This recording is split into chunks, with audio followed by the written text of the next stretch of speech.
My name is Cheryl Wilson and I'm coming to you from Long Island, New York. I'm a student at Full Sail University and I'm here to give you the history of documentary films.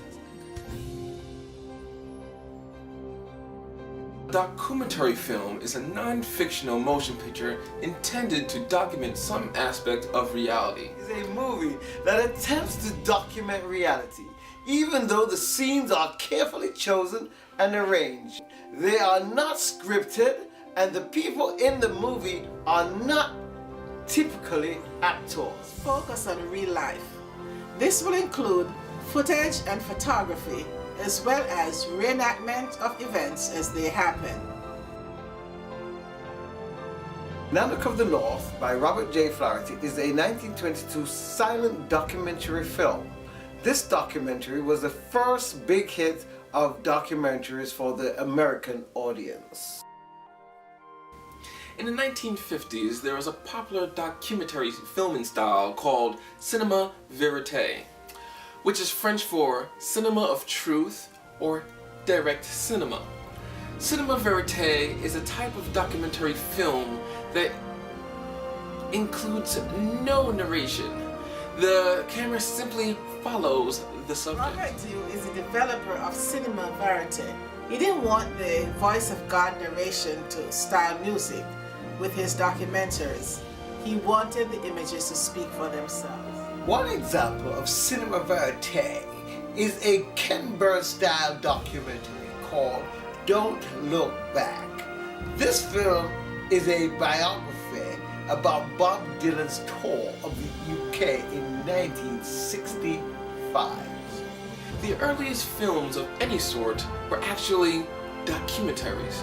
They featured single shots of actual events, such as a boat leaving the shore, and were referred to as actuality films.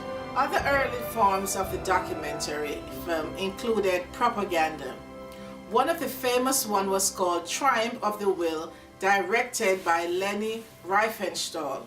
She depicted Hitler as a hero for the German people. There was also John Grierson, who was influenced by both editing styles of Thomas Edison and Robert Flaherty.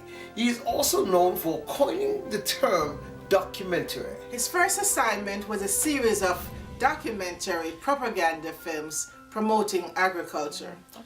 Pierre Lorentz was the most influential documentary filmmaker of the Great Depression period.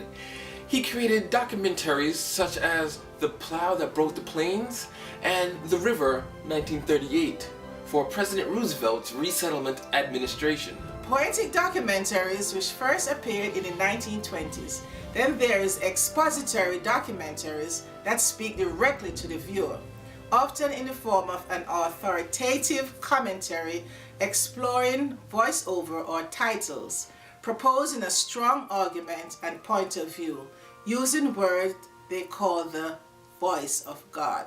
There is observational documentaries which attempt to simply and spontaneously observe life with a minimum of intervention.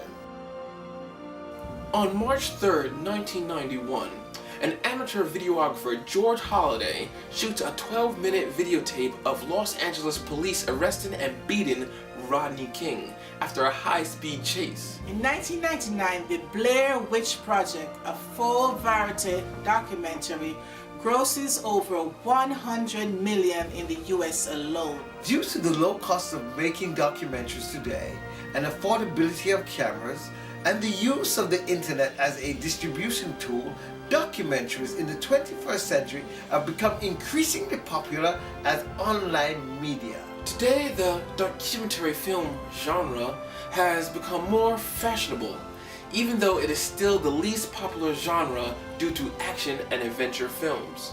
Many of these films included political or controversial agendas, such as An Inconvenient Truth, Super Size Me, and Bowling for Columbine.